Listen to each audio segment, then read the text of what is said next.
The figure of Jesus, central to one of the world's most influential religions, appears to stand firm on sacred ground, but when viewed through the unrelenting lens of historical scrutiny, the soil beneath that figure begins to tremble.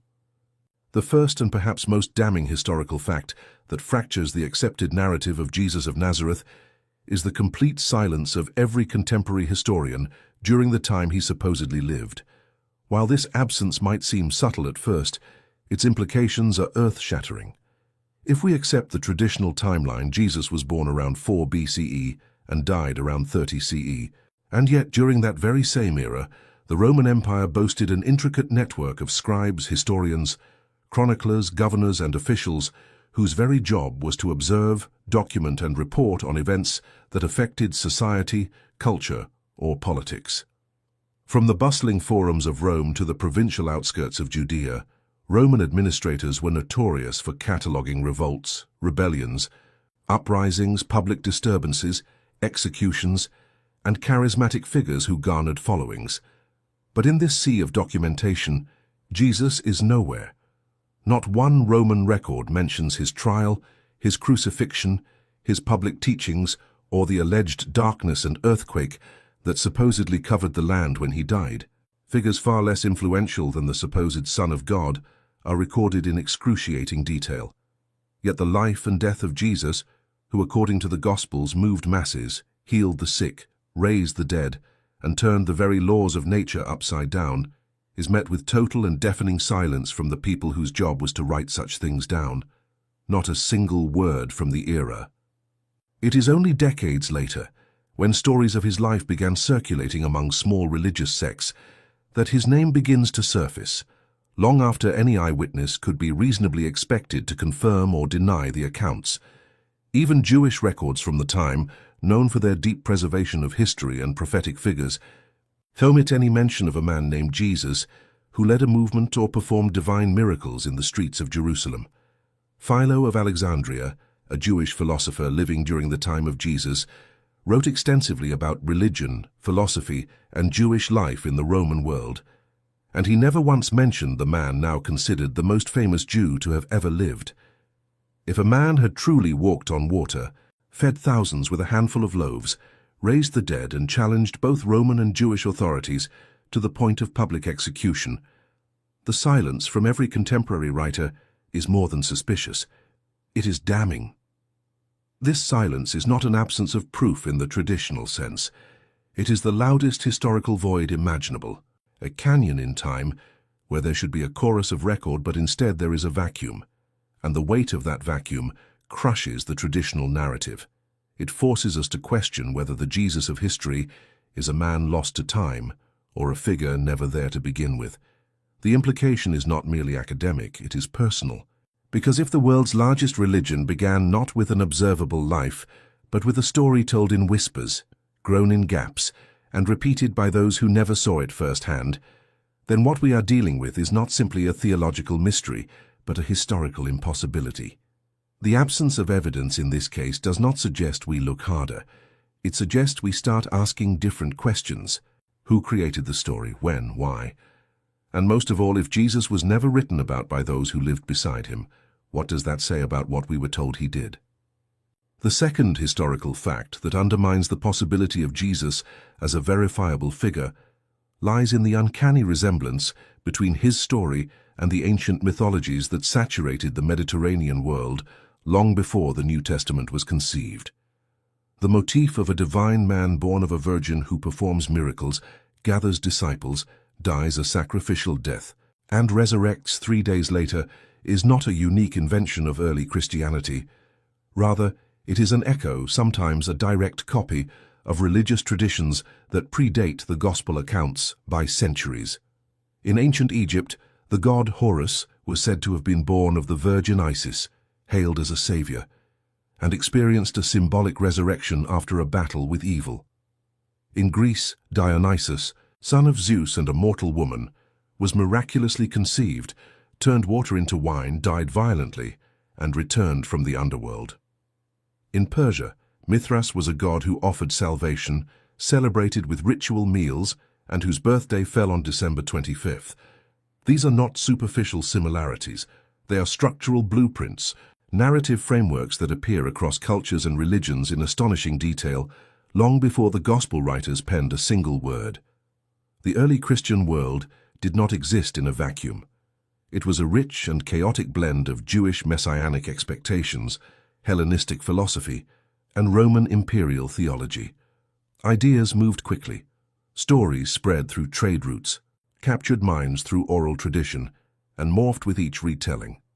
In such an environment, it is not only plausible, but historically predictable that new religious movements would borrow heavily from existing motifs to construct something familiar yet distinct. This is exactly what appears to have happened with the Jesus narrative. As Christianity emerged from a small Jewish sect into a Roman world teeming with savior gods, its leaders faced a strategic imperative: to present their Messiah in a language the people already understood. Thus, Jesus became not just a teacher or prophet, but a God-man whose story mirrored the divine dramas already beloved by the public. The virgin birth, the baptism, the temptation in the wilderness, the betrayal, the death, the resurrection. Each of these can be mapped onto earlier mythological structures with alarming precision. This is not to say that the Gospel writers conspired with malicious intent. Far more likely, they were synthesizing oral traditions already infused with mythological archetypes, molded by the expectations of their religious landscape. The results were narratives rich in symbolism, but poor in historical anchoring. And this matters deeply because, if the foundational moments of the Christian story are literary constructions drawn from earlier myths, then the Jesus we are left with is not a figure of flesh and blood, but a character of composite mythology, no more historically verifiable than Osiris or Hercules. The implications are profound, not only for theology but for history itself. When we teach that Jesus was unique, that he did things never seen before, that his story erupted into history like divine lightning, we ignore the centuries of myth that shaped his image. We perpetuate the illusion that the Christian gospel was a radical departure from the past, when in truth it was the past repackaged for a new age. Every time we speak of the Virgin Mother, the sacrificial death, and the glorious resurrection without acknowledging their mythological ancestors, we enshrine fiction as fact. We make the mistake of believing the echoes were prophecies rather than patterns, and in doing so, we place our faith not in a man whose footprints marked the soil of Galilee, but in a myth whose footsteps were traced long before, in the sands of Egypt, the hills of Greece, and the temples of Persia. The Jesus of the Gospels is not impossible because he was miraculous, but because the miracles themselves were pre-written in the legends of gods who never lived. This historical recycling, this narrative repetition is not a crime, but it is a clue that the story we have been told was not created in the streets of Jerusalem, but forged in the furnace of collective imagination, where gods are born to meet the needs of their time. The third historical fact that makes the literal existence of Jesus increasingly untenable centers on the late and contradictory nature of the Gospel writings, which are the primary, indeed the only, substantial sources that attempt to tell his story in any coherent form. And yet these texts are riddled with timelines that do not match, theological agendas that override consistency, and a chronological distance from the events they claim to describe that would disqualify them as eyewitness testimony in any court of historical scrutiny. The Gospels, Matthew, Mark, Luke, and John, were not written during the lifetime of the man they purport to describe, but decades afterward, with most scholars placing the earliest Gospel, Mark, somewhere around 70 CE, roughly 40 years after the supposed crucifixion, and the last John emerging even later, perhaps as late as 100 CE, by which time the stories of Jesus had already been circulating orally, morphing through generations, languages, and interpretive filters, becoming more mythological with each telling.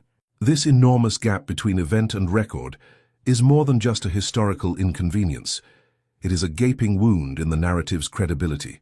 No historian would accept as authoritative an account of any political leader, revolutionary, or religious prophet, written by anonymous authors several decades after their death, especially when those accounts contradict each other on basic facts like the date of birth, the genealogy, the details of arrest and trial, the words spoken on the cross, or even the sequence of resurrection appearances.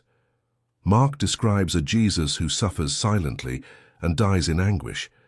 John presents a cosmic Jesus who walks to the cross with divine authority and delivers a final, triumphant proclamation.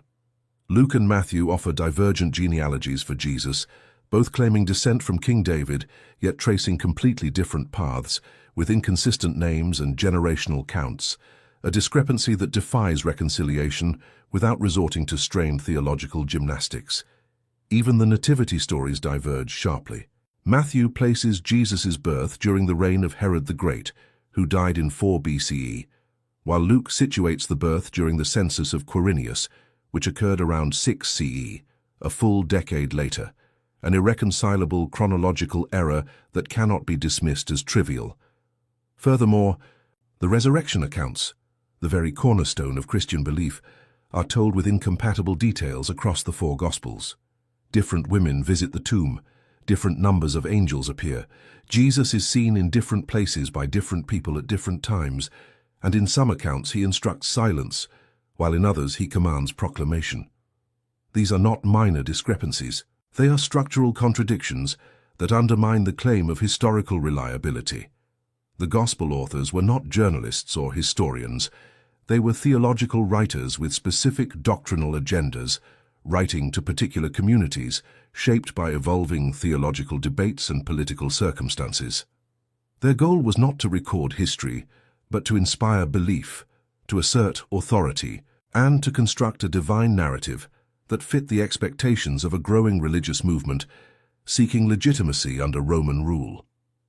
The Gospel of John, for example, is so distinct in language, tone, and content that it is considered by scholars not just a different perspective but a fundamentally different theological document, with its Logos theology, anti-Jewish polemic, and heavily spiritualized Jesus bearing little resemblance to the more human figure of the synoptics.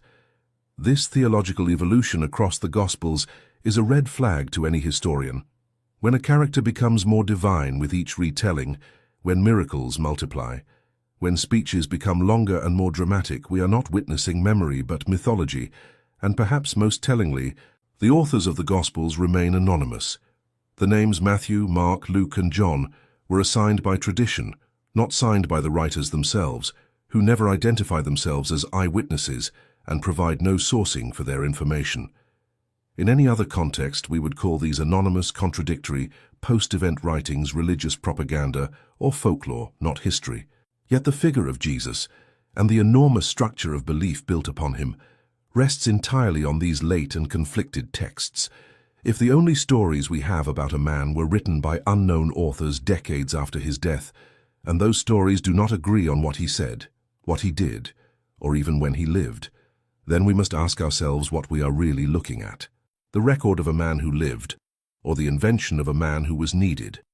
In the absence of clarity, in the presence of contradiction, and amid the silence of contemporary history, the conclusion is not blasphemous but logical.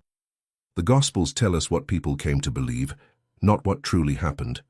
The fourth historical fact that shatters the presumed reality of Jesus is the complete lack of archaeological evidence tied to his life and ministry, a void that becomes more glaring when contrasted with the detailed archaeological records we possess for other figures and events of the same period and place. First-century Palestine was a crossroads of cultures, a territory under constant surveillance by Roman authorities, a land where synagogues, roads, homes, tombs, and cities were continuously built, destroyed, and rebuilt, leaving behind layer upon layer of physical evidence that archaeologists have unearthed with extraordinary care. From coins bearing the faces of emperors to the ruins of ancient cities, from ossuaries containing the names of high priests to inscriptions confirming the existence of minor political figures, archaeology has time and again corroborated the presence and movements of real historical individuals who walked the same earth during the same decades when Jesus was supposedly performing miracles, speaking to crowds and drawing the ire of religious and imperial powers. Yet despite the intense religious and scholarly interest in proving the gospel narratives, not a single artifact, inscription, or site has ever been conclusively linked to Jesus himself. There is no known dwelling he inhabited, no writings in his hand, No possessions or tools associated with his carpentry, no court documents from his trial, no burial site that can be confirmed with any degree of certainty, and no contemporary structures whose association with Jesus can be substantiated by evidence rather than tradition or legend.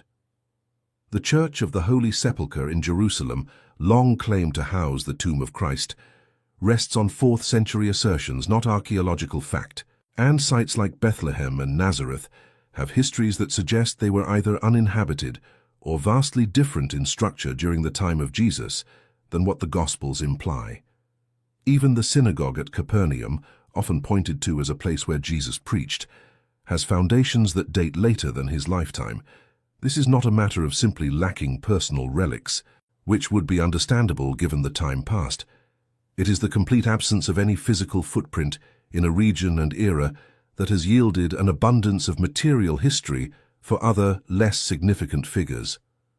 In a land so deeply excavated, where archaeologists have uncovered ancient fishing boats, Galilean homes, crucifixion victims with nails still embedded in bones, and graffiti honoring other messianic claimants, the void surrounding Jesus is inexplicable, if he indeed lived the kind of public life described in the Gospels.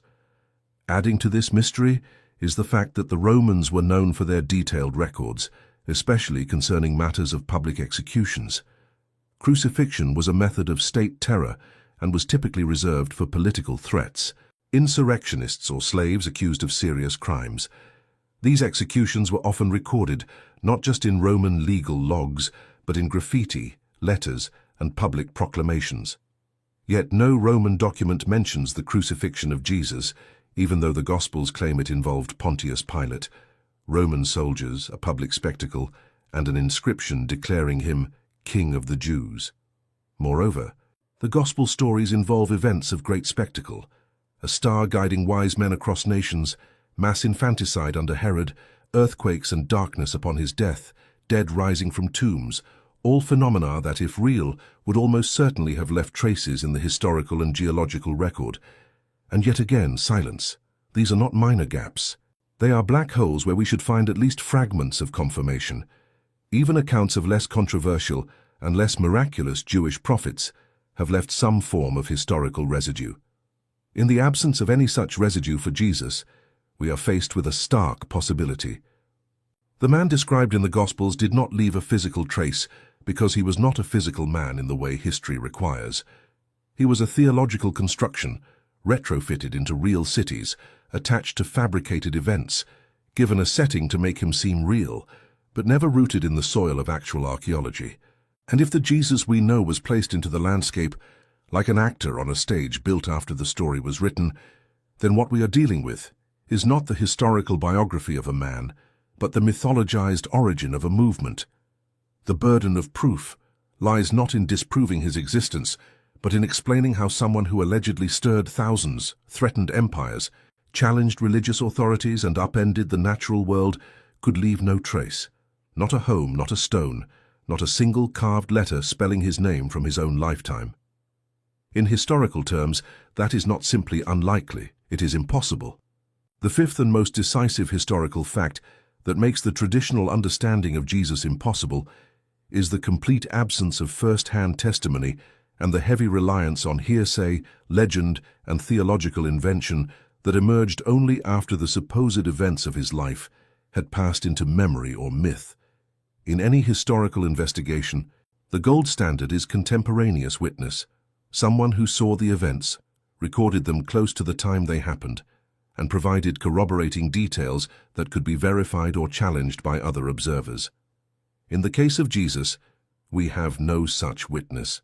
Not one letter, diary, speech, inscription, or fragment of text survives that can claim to have been written by anyone who met Jesus, heard him speak, or saw him perform any of the deeds attributed to him.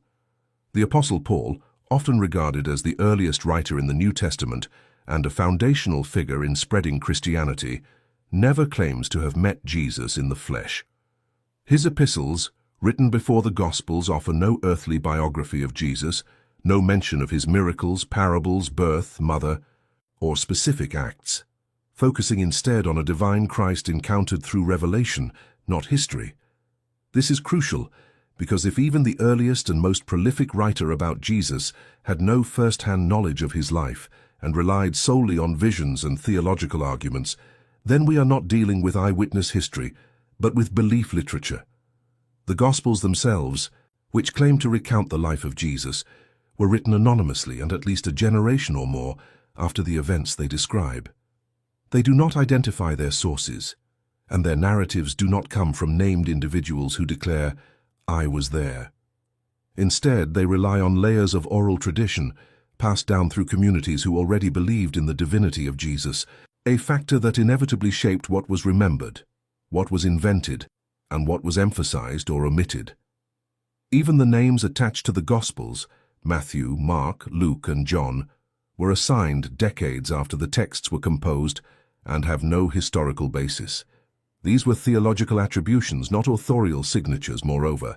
The few non-Christian sources often cited as external confirmation of Jesus, such as Tacitus, Suetonius, or Josephus, either wrote long after Jesus would have lived, show signs of later Christian interpolation, or offer only brief and ambiguous references that cannot be considered independent verification.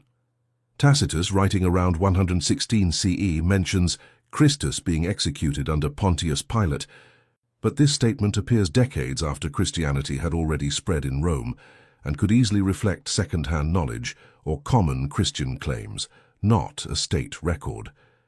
The reference in Josephus's Antiquities of the Jews is even more problematic.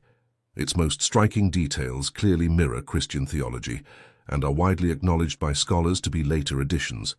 Not authentic to Josephus' original text, this means that even the so-called confirmations of Jesus outside the Bible are filtered through the lens of Christian tradition, not independent, unbiased historical observation. No Roman census confirms the nativity story. No court records verify the trial. No tomb can be authenticated as his. And most devastatingly, no contemporary person claims to have seen him, heard him, or walked beside him, and then left a written record that can be verified. In the modern world, entire historical events have been reconstructed based on a single, reliable eyewitness account. Here, we have a figure who allegedly changed the world, sparked a new religion, redefined morality, performed the impossible, and yet there is no voice from his time saying, "I was there." Instead, we have decades later writings, constructed by unknown authors with religious intentions, incorporating earlier myths, contradictions, and theological agendas. We have a silence where there should be sound. We have faith in place of memory. And we have belief standing in for biography. The Jesus presented to the world, then, is not a figure rooted in the hard soil of history, but a construct, an amalgam of prophecy, myth, theological yearning, and social need. He is not impossible because he was too divine, but because he was too absent. History leaves behind footprints, and though billions have walked in the path of Jesus, the path itself is without tracks. When all the pieces are placed together, the silence of contemporary historians, the mythological precedents, the late and contradictory Gospels, the lack of archaeological confirmation, and the absence of first-hand accounts, we are left not with the portrait of a man, but with the shadow of a story, one written not by those who knew him, but by those who needed him. The sixth thread, which unravels the historical certainty surrounding Jesus, is the sudden and strategic emergence of his image in tandem with the political needs of the Roman Empire. A phenomenon that suggests not the organic rise of a grassroots prophet, but the deliberate construction of a theological symbol suited to unify and pacify an empire in turmoil. To understand this, we must examine the 4th century, a period of sweeping transformation within Rome, when Emperor Constantine, faced with civil wars, declining civic unity, and the spread of divergent religious cults, found in Christianity not a threat, but a solution. Before Constantine's reign, Christianity was a marginal and fragmented sect, viewed with suspicion by Roman authorities, persecuted sporadically, and racked by internal doctrinal disputes that produced no unified narrative of who Jesus was or what he represented. The Gospels had been written, but they had not been canonized, and the figure of Jesus varied wildly across communities, from the doxetic Christ of some Gnostic texts who never truly suffered, to the apocalyptic preacher of others, to the divine logos of early theologians who debated whether Jesus was fully God, fully man, or something in between. It was in this fractured, chaotic spiritual landscape that Constantine convened the Council of Nicaea in 325 CE, calling together bishops not merely for theological debate, but to establish a standard belief system that could stabilize the empire and end the doctrinal chaos. What emerged from that council was not just a creed, it was a new Jesus. The decisions made at Nicaea and solidified in later councils defined Jesus as co-eternal with God the Father, cemented the doctrine of the Trinity, and began the long and politically driven process of assembling what would become the New Testament. In essence, Jesus was transformed from a figure of competing interpretations into a singular imperial symbol, divine, authoritative, and convenient for the consolidation of power. This theological crystallization was not driven by the discovery of new evidence or by a sudden revelation of hidden truths, but by the political necessity of crafting a religion that could unify diverse peoples under one imperial banner.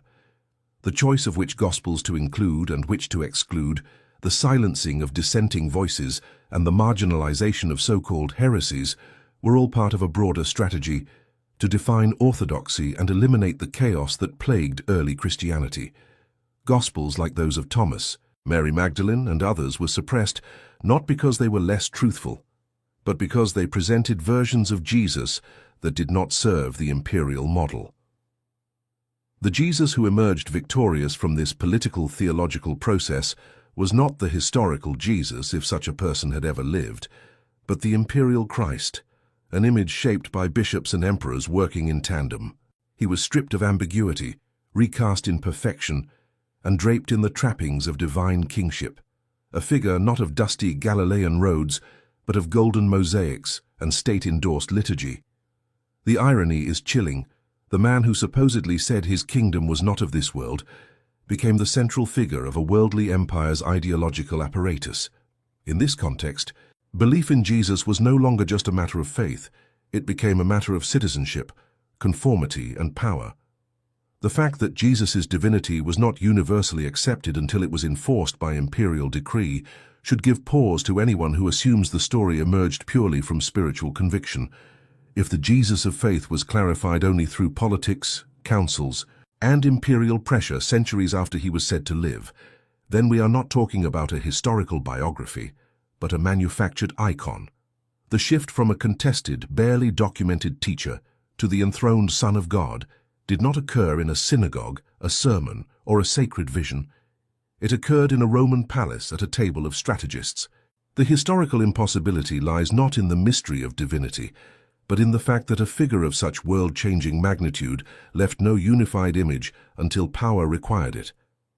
The Jesus that billions revere today is not the result of a continuous oral tradition from eyewitnesses, but the end product of centuries of doctrinal negotiation, suppression, and imperial strategy.